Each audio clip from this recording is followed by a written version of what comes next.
Ilmu sendiri gunanya memang seperti itu. Kita mengakuisisi informasi sebanyak mungkin untuk kemudian membuat mental model terhadap dunia agar kita punya respon yang tepat terhadap dunia. Karena kita tahu bahwa kita tidak mungkin mengalami semuanya. Kita makanya perlu akuisisi dari pengalaman banyak orang. Problemnya adalah kemudian ketika ilmu ini dianggap sebagai representasi dari dunia itu sendiri. Padahal yang kita bangun bukanlah, pada dunia kita hanya bisa mengalami, hanya bisa berinteraksi. Tapi ilmu yang kita miliki itu hanya model di dalam diri untuk mencoba berinteraksi sesemut mungkin, seakurat mungkin.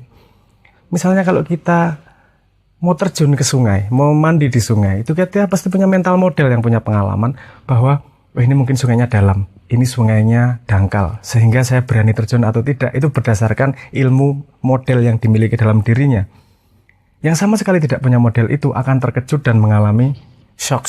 Ternyata sangat dalam dan dia bisa terseret dan seterusnya. Tapi dari situ dia juga membangun model baru dalam dirinya. Nah, setiap pengalaman manusia itu kan mengakuisisi banyak ilmu sebenarnya. Membentuk model dalam dirinya terhadap pandangan terhadap dunia. Ada hal-hal yang kita bisa kita capai, ada hal-hal yang kita dengar dari orang, ada hal-hal yang orang eksperimen tapi kita tidak. Karena kita tidak mampu eksperimen, orang lain eksperimen, kita oke, ada model seperti itu. Walaupun saya tidak mengalami, tapi saya anggap itu sebagai lumayan oke lah untuk representasi model dunia dalam kepala saya misalnya. Nah, jadi ilmu itu sebenarnya adalah akumulasi dari apa yang kamu alami untuk menjadi model dalam diri manusia. Entah itu biologi, entah itu fisika, entah itu matematika, entah itu ilmu sosial dan segala macam. Kalau dia tidak menghasilkan model, dia tidak menjadi ilmu.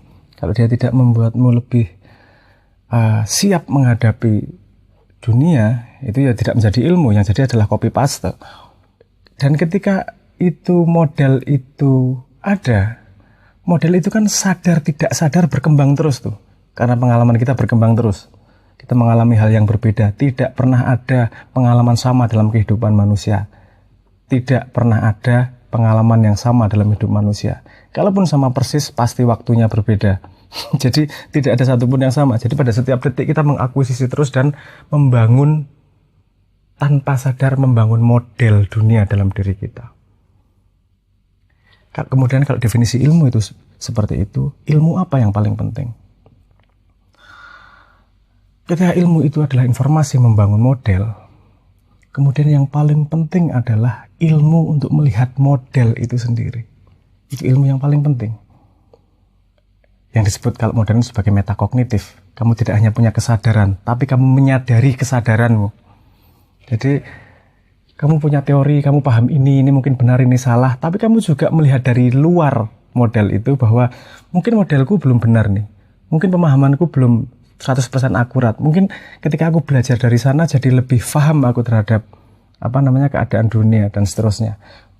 Orang yang tidak memiliki ilmu ini ke dalam berarti melihat modelnya sendiri, pertumbuhan keilmuannya akan terjadi secara random dalam tanda petik, dan dia tidak punya arah B, dia tidak punya metodologi untuk mengembangkan dirinya secara maksimal, ngerem secara pas, ngegas secara pas, karena dia sendiri tidak tahu mesin mobilnya, dia hanya tahu mengendarai mobil modelnya. Jadi ilmu yang paling penting adalah ilmu tentang ilmu itu sendiri. Bukan ilmu biologi, bukan ilmu fisika, bukan apa itu orang bebas mengumpulkan, karena itu membantu dia membuat model terhadap worldview, tapi dia punya kesadaran penuh terhadap yang dia kumpulkan itu menjadi model seperti apa. Nah, ini sepertinya mudah dibicarakan, tapi ini benar-benar hal yang tricky. Saya nggak mau ngomong kompleks. Ini benar-benar yang tricky. Bahkan kalau sepemahaman saya, agama juga menggarisbawahi ini dengan man arafa nafsahu. Siapa mengenal dirinya, maka dia mengenal Tuhannya. Siapa yang mengenal bisa berjarak kepada dirinya, berarti kan mengenal dirinya pada sudut dan jarak yang berbeda melihat dirinya. Dia tidak menggunakan ilmunya sebagai aktor, tapi dia juga sutradara terhadap skrip dirinya sendiri. Oh, ilmuku segini, limitku segini, aku taunya hanya segini, aku nggak tahu yang itu. Nggak gampang ngomong bener salah, karena dia tahu sesuatu itu salah, Bisa jadi karena dia salah, bisa jadi karena mental modelmu belum sampai ke situ. Belum model ilmumu di dalam diri untuk memahami alam, belum sampai ke situ. Sehingga kamu ngomong itu aneh. Aneh belum tentu salah.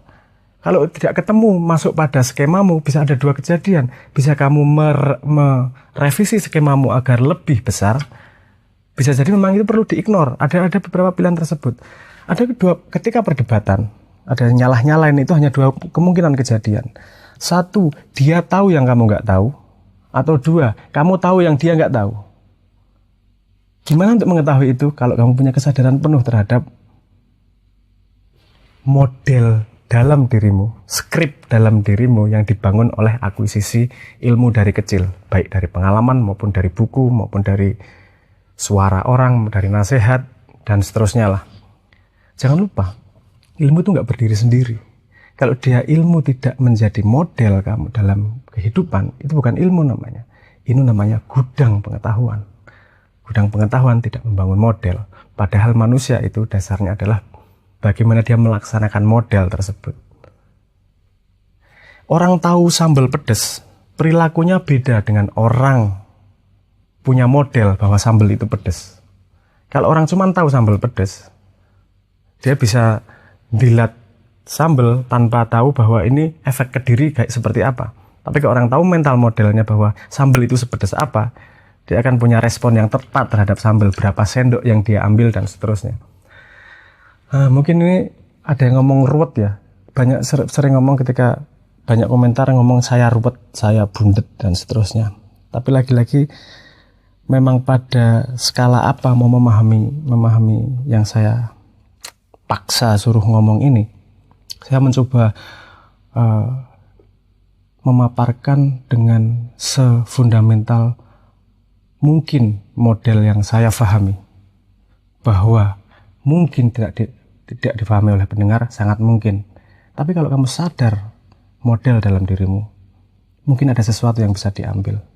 Tidak hanya langsung ngomong salah, ini nggak bener. Nah biasanya orang yang paling cepat kayak gitu itu dia nggak sadar sama sekali sama skrip dalam dirinya. Dia tidak secara sadar membangun ilmu dalam dirinya. Ilmu merasuk ditata random gitu aja lah. Dan menurut saya